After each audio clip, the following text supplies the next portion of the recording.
When I talked about the Brendan Fraser Mummy movies a while back, I said that they were a modernisation of Universal's classical monster movies that embraced a certain whimsical blockbuster charm that's sadly missing in today's dark, cynical shared universe shenanigans.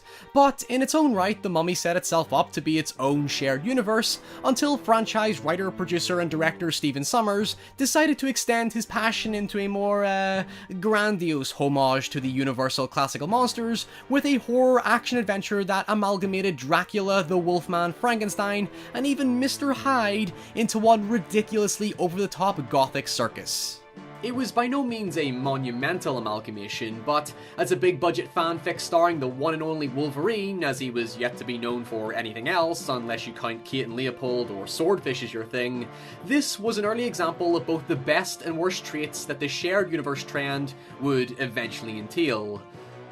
Mostly for Universal. And DC. And, well, all of them. Let's talk about Van Helsing.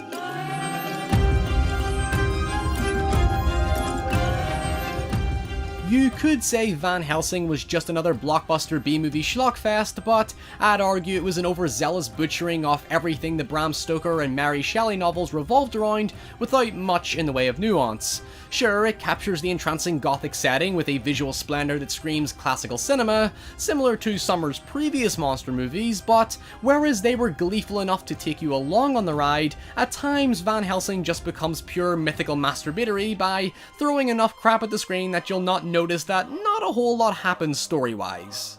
It's an understatement to say it takes many creative liberties in combining a plethora of inspirations to create one fragmented narrative that doesn't give itself enough breathing room to be entirely clear what the hell is actually going on half the time. The most notable departure is the pop culture reinvention of Van Helsing into a James Bond gadget-sprouting bloodborne monster hunter who works for some secret special task force underneath the Vatican, as if that was the only thing going on down there. Granted, since Universal had their own interpretation of the characters and lore anyway, with their extensive range of crossover films over the years, it's more likely Van Helsing drew inspiration from those adaptations rather than the original source material, suggested by the notable change that instead of calling him Abraham Van Helsing, they refer to him as Gabriel Van Helsing, to make him a somewhat semi-original character that doesn't carry the same personality or ethos as Stoker's version. Although, to the film's credit, it does give Van Helsing a more personal stake in his conflict with Dracula. No pun intended. Helsing is revealed to have been Dracula's killer in life long before the events of the film, and the name Gabriel links Helsing to some sort of incarnation of the Archangel Gabriel, who acts as the antithesis to Dracula's more demonic transformative appearance. It's actually a really brilliant idea by having Dracula's vampiric form be horrifically otherworldly, while playing off Van Helsing as being used by the Vatican for supposedly crusader-like holy missions that, in the context of the monsters world, sees him out to be more of a murderer than a hero, accentuated by the fact that he's a wanted man anyway by the unsuspecting public. He appears as a cold, jaded man destined to a life of violence and death and nothing more. Something you'd think he'd overcome by the end, but the surprisingly somber conclusion would have you believe otherwise. Yet, at the same time, a lot of this information goes largely unexplored, especially when one of the major twists to the formula is that Dracula is unkillable because he has no heart, and only a werewolf has the power to weaken him, to which Van Helsing eventually becomes said werewolf because the plot needs some sort of contrived resolution after killing off the one and only fucking werewolf left in the film, so that Van Helsing can steal his kill to be the victorious hero.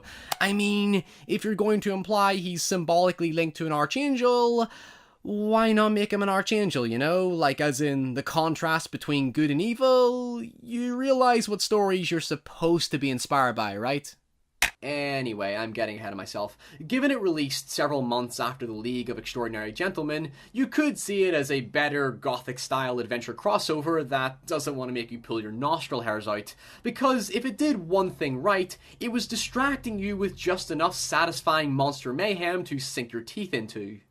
To be fair, there is something funny about how an abrupt fight scene always seems to break out every time a character is about to have an exposition dump that at least intensifies a constant sense of urgency to kill Dracula in order to let some deceased bloodline make its way into heaven, because that's the arbitrary justification given by the Vatican. I just saw it as another obscure divine reason for Van Helsing to feel his work is meaningful outside of murder by latching himself onto a faith system he seems to struggle to believe in.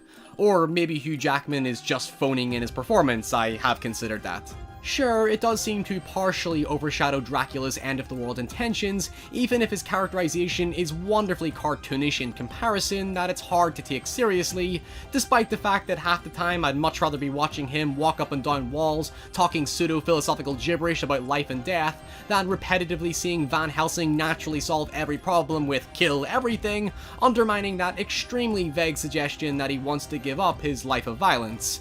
Yet it does help convey some of the film's abstract high fantasy world building where nothing truly acts to traditional logic like we're used to. After all, since Van Helsing wields a crossbow machine gun, that should be an indicator of its flamboyant nature. Regardless, it does make the world stand out as compelling because when we're first introduced to Van Helsing, he's just on another day-in-the-life mission to track down Mr. Hyde, establishing all the crazy carnage looming in the background we've yet to see. The way I see it, we join the story in the midst of things where Helsing has a troubled past that's left largely ambiguous, which I assume was because the film was produced with the intention of alluding to other stories to follow up in future installments.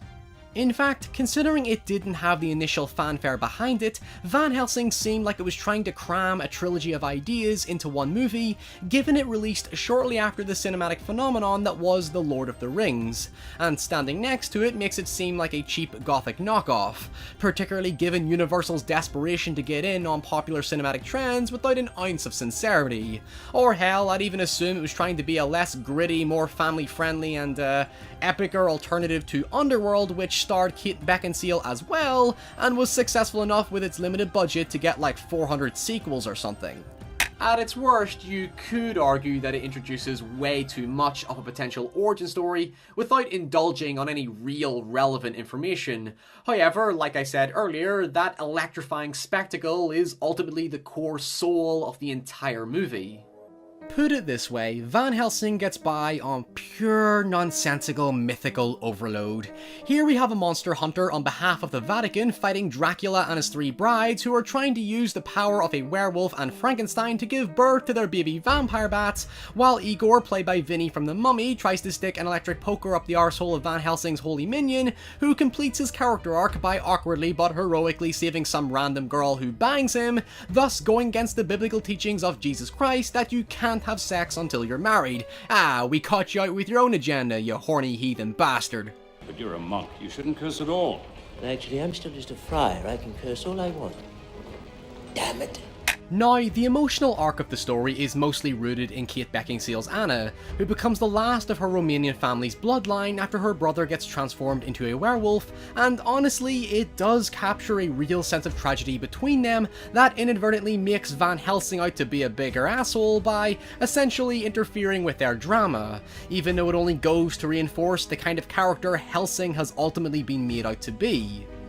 It's a shame it wasn't developed any further because the brother is basically sidelined to let Van Helsing take on this forced romantic subplot that feels super out of place, especially when Anna dies trying to turn Van Helsing back to normal, so that the film can finish with this whole woe is me, don't get too close because bad things happen to those I care about. Which just so happened to be the same issue Wolverine was already having, so at least Hugh Jackman was consistent? In a way, Van Helsing presented itself in the same makeup as many other films that looked to start a franchise, but was just unable to capture the same curiosity to go much further. Whereas the Mummy reboot literally had the same issue of forcing a shared universe without much of a backbone to give it the confidence for an audience to believe in the idea, at least Van Helsing had a passionately fun idealism behind it. Sure, it wasn't some intensely purist homage to Gothic storytelling, there was no hope in hell it would ever be that, but as a glorious effort to rekindle that love for classical monsters, battling it out in a wild, crazy world filled with horror, magic and mystery, you can't deny it was the basis for a wickedly enjoyable, if unsubstantial, series of films. But hey, at least we have that Vanessa Van Helsing show, am I right? Yeah, I don't trust sci-fi either.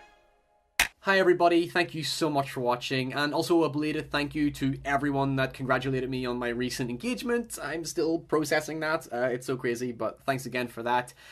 We are so close off this goal of hopefully releasing 6 videos a month. My current long-term goal is to release as much content as possible but maintaining the quality, so if you want to support this show for just a few dollars a month, you can get early access, you can vote on what the next video could be, you can get your name in the credits, and access our exclusive Discord chat where you can tell me all sorts of crazy nonsense and share your favorite films and your different forms of media, and even your own work if you have any yourself. That's always awesome.